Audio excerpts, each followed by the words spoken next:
Nurse Gunn, report to room 427.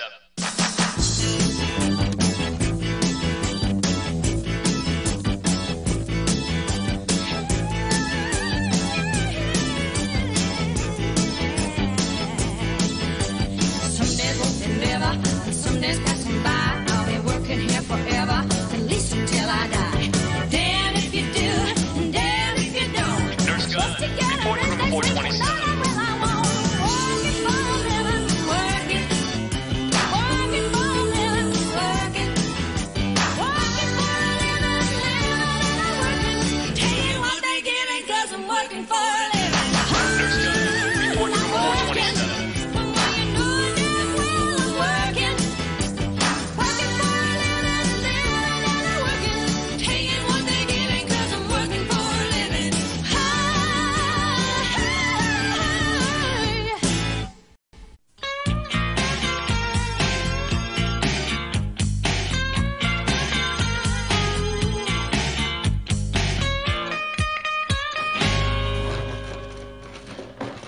Dane, when you get through, would you move this box, please? Why me? Because you're an orderly. Well, as long as you're not talking down to me because I'm black or African American or whatever I am this year. You know, you're not the only minority around here. I'm the only one whose great-grandparents got a one-way ticket to the Cotton Hilton. Oh, wipe my tears. My ancestral home is a Sears Auto Center. At least you had land to lose, even if you did sell it at the Indian going rate of 9 cents a state. The next time I launch into one of my doctors are the scum of the earth speeches, stop me. Don't tell me you have a newfound respect for doctors. No. I just came in contact with their blue-collar evil twin, the plumber. My basement is flooded and I can't get anyone to come over. Why pick on plumbers? You can't get any man to come over. Excuse me, Don Wannabe, but wasn't it you I heard on the porch last night yelling out the traditional, "Wait, come back, I found the cash"? Sorry I interrupted your nightly cable viewing of the Lonely Big-Boned Woman Network. What is that box doing here? I sent it around the world a week ago. It can't be back already. Well, why are you sending a box around the world? Because it contains 12 place settings of Wedgwood china that my ex-wife, Rat Woman, still wants to wrap her little bald tail around. Well, that would explain this call from her a few minutes ago. I know where they are, and I'm coming to get them. Damn that little cheese eater. Dane, get this box for me. Oh, sure. Ask the black man. He's big and strong. Tote that barge, lift that bale, gets a little drunk, and you lands in jail. At least you have a song. You'll never hear this on Broadway. Hey, ya, ho, ya, hey, ya, ho. See? Nothing. I win. Great. I have to get into a dueling minorities contest with Squatto Merman. So, who's who, who's new, and who's gone code blue? Well, we do have one new admittance, and, he says he knows you. Every man who's ever peed in a cup in this town knows me. Well, this one's name is Robert Bigelow. Bobby Bigelow. Oh, I haven't seen him since we broke off our engagement. What's he doing in here? His wife shot him in his keister. Oh, that bandage on his butt needs to be changed. I'll handle it, Zac, so to speak.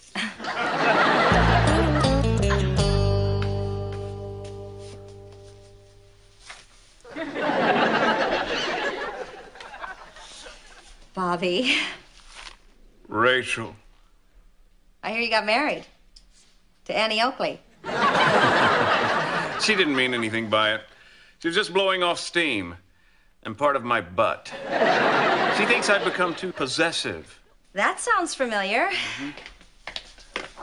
Ah, Robert Bigelow of Bigelow Industries. Here's someone tried to put a few craters in your moon. These itty-bitty bones in your hand will have to be reconstructed. Isn't it about time you learned the name of those itty-bitty bones? I guess you've met our head nurse, the world's largest living chihuahua. Well, I happen to think she's one of the prettiest women I've ever seen. Oh, you're just saying that because we used to be engaged. Whoa, you have some taste in women. A pistol-packing mama and a spittle-mopping llama. See you in surgery, Hopalong. Well, as long as we're both stuck here, how about having dinner tonight? My place? Or we could go up on the roof like we used to. Oh. Hi. Sorry you're ill, but I have a special get well soon basket for all our Catholic patients. Thanks, but I'm not Catholic. Oh, well, that's okay. Here's a non-denominational balloon. I think you should be very careful about getting too involved with a married man. And I think you shouldn't have let a guy that rich get away in the first place. Well, that was part of the problem. He didn't just want to marry me, he wanted to own me. Own you? Whoa, that'd set a guy back a hefty quarter. Excuse me, but there's a man with a shoulder holster outside asking me if I've seen any suspicious-looking gravy boats in here. I should have known. That squid head has hired a private detective. How could anyone stoop so low? So what should I tell him? Well, I'd appreciate it if you wouldn't speak of what you've seen here. Well, I'll do what I can. I think old Bobby B is just one warning shot away from being back on the meat market. Well, even if he was, I'd still have concerns about being a kept woman. Yeah, me too. I'm concerned I never will be. I must admit, though, the prospect of being a rich man's wife doesn't seem nearly as ignoble as it did to me 20 years ago. Oh, what a tough decision for a woman. Should I eat with plastic forks the rest of my life, or could having charge cards out the wazoo be a good thing?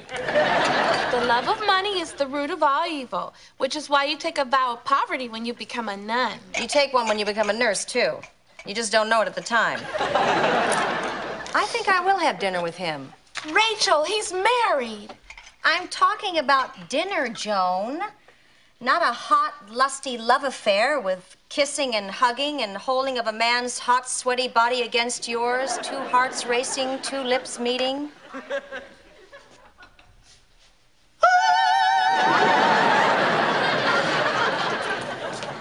Hey, don't talk to me about racial stereotypes. What about Uncle Tom? May I remind you of that great conversationalist, Tonto? Aunt Jemima. The Pontiac hood ornament. Fried chicken. Firewater. No, fried chicken. You want some? Oh, no thanks. Whiskey? Just kidding. We just said that for the benefit of you pale-faced, honky, fork-tongued white eyes. Well, I'm a member of a semi-powerless minority. I'm a woman. Me too. I'm so many minorities, I'm listed as other. Explain. I guess everyone in here is prone to be discriminated against.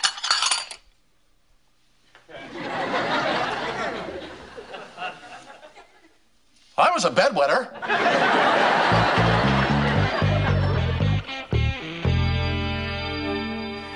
You know, Bob, when you first suggested having dinner on the roof, I thought it was a silly idea. Now I think it might be kind of fun. Oh, just a minute. I never thought I'd be giving you a ring. You know, last time we were up here, I gave you a ring, which you promptly drop-kicked off the roof. Oh, memories. I hate to disturb whatever. I hope I'm not disturbing, but your plumber just called Rachel, and he said he'd come by to check your leak. Oh, it's about time. How soon? Oh, he wanted to know if someone would be home between April and October.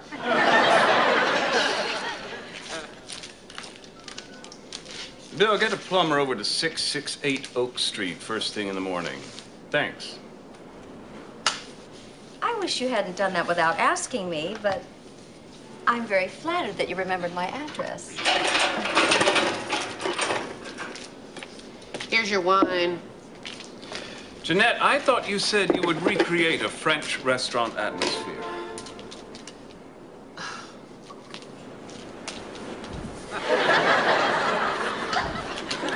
Oh, I forgot the romantic music. Be right back, you American pigs. Bob, now this dinner was just meant to be just that, just a dinner. Well, I thought maybe this might change your mind.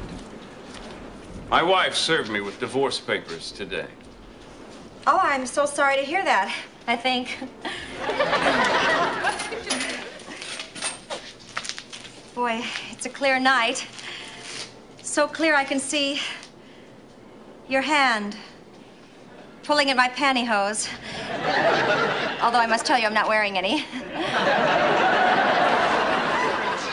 God, I've got to get to the gym.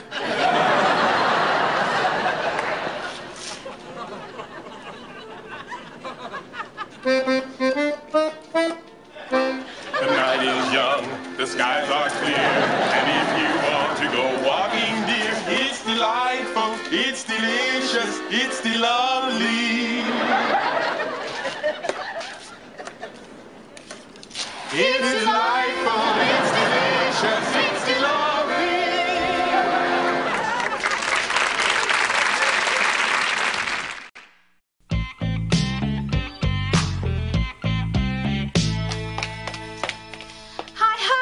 Bigelow, I felt so bad for taking your gift basket back. I felt you should have one anyway. Can I trouble you for that balloon I gave you earlier? That was a balloon. Yeah. I thought it was a condom. Your boyfriend's a pig! Yeah. Rachel, there's a man out here who claims he's a plumber. Yeah, I'm a walking mystery, aren't I? Good morning, Mr. Bigelow. I checked out that duplex on Oak Street. Whew. Yeah, pipes are pretty bad, aren't they? I was talking about the decor. The pipes stink, too. Here's your estimate. $1,600? That's $10 billion in nurse money. I'm sorry, I can't afford that. Let me handle this, Rachel. Shut up.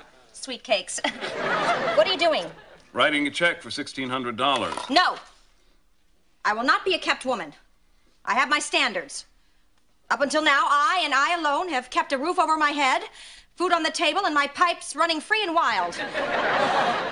I have never asked a man to get me out of a devastating financial problem, to pay my overdue bills, to buy me fancy clothes, to travel the world with, to be by my side every night, rubbing my body with tropical oils. Give him the damn check. Thank you, Mr. Bigelow. Why was that always so hard for me before? I have no idea. I'm just glad you don't have another favor to ask me. Otherwise, I might be tempted. That man who claims he's a plumber is back. And that woman that claims she's a nurse is an idiot. You won't be cleaning my septic tanks anytime soon. Be still, my heart. I wouldn't have your job for the world. Becky, remember when I told you Mr. Kramer hadn't had a bowel movement in 6 days? Well, his streak just came to an end. Well, why are you telling me? He's your patient. He's in 406. Not anymore. He blew himself into 408. You're lying. He's lying. He better be lying. I forgot to tell you, you're gonna have to find someplace else to stay for a couple of days. I had to shut off the water in your place, and I rearranged the furniture. Oh, great. Now I have to find a place to sleep. That's very sweet of you, Bobby, but I don't think I should sleep in your car. These are my house keys, Rachel. Place is empty. You might as well use it. Oh. Of course, the doctor did say he could discharge me at any time, so don't be surprised if you have company tonight. Hot, hot. Fire in the well! Well, maybe he can discharge us soon. Let's ask him. Doctor! Not now. I have an emergency with a patient. He's very sick. There's no patient in there. Oh, pay no attention to that man behind the curtain. That detective found me again. Becky Jo tipped me off. She thinks he's masquerading as a plumber.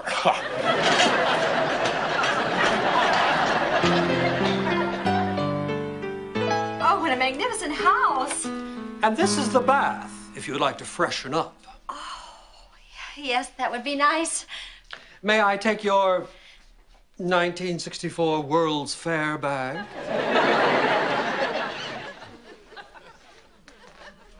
Oh, I'll need a robe. You can find one in Madam's closet. I don't think it would be right if I wore her clothes. Oh, go ahead. I do.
To draw your bath.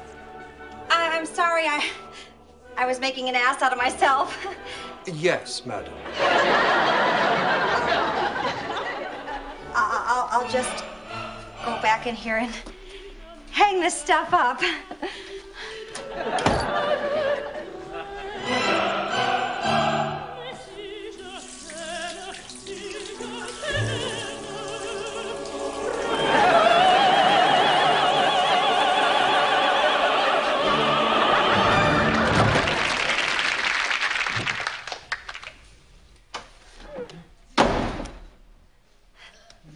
I hope you're the maid.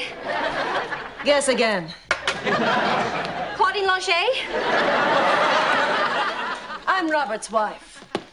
And who might you be? The Little Mermaid. Ivory. Ivory.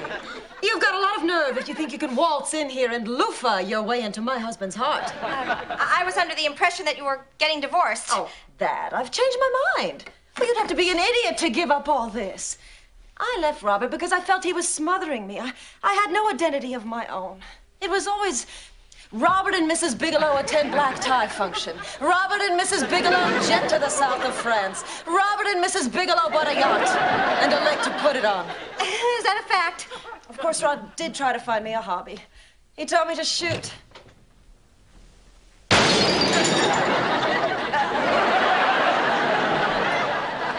Just when I realize all I really want is to be Mrs. Robert Bigelow, you show up to ruin it all. Well, we both know what I have to do. Back off, or you'll never have dandruff again.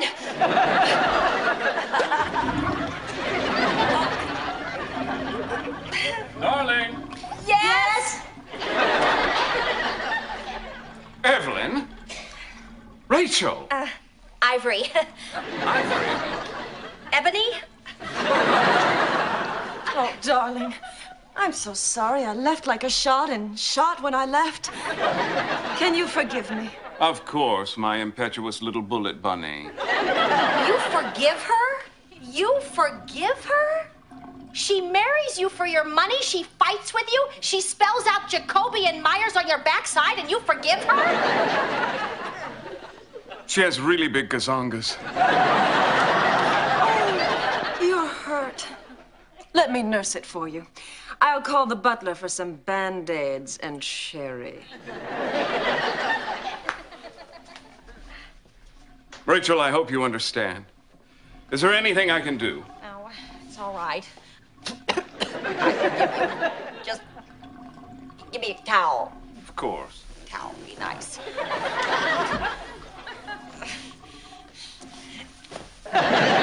Top bubbles!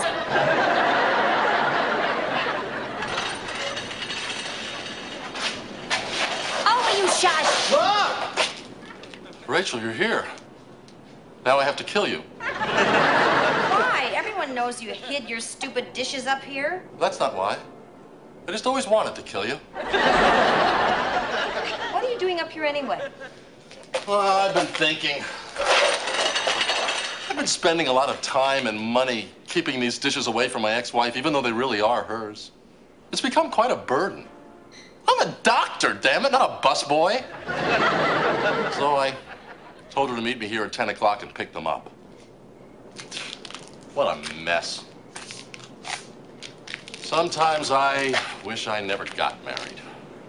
Sometimes I wish I had. Did your sugar daddy drop you like the bottom-heavy anchor that you are? Strong words for a man who at this very moment is mooning the psych ward. I don't know. Maybe I did make a mistake not becoming Mrs. Robert Bigelow. Just think. I could be filthy, stinking rich right now. Oh, I know that feeling. I had it all.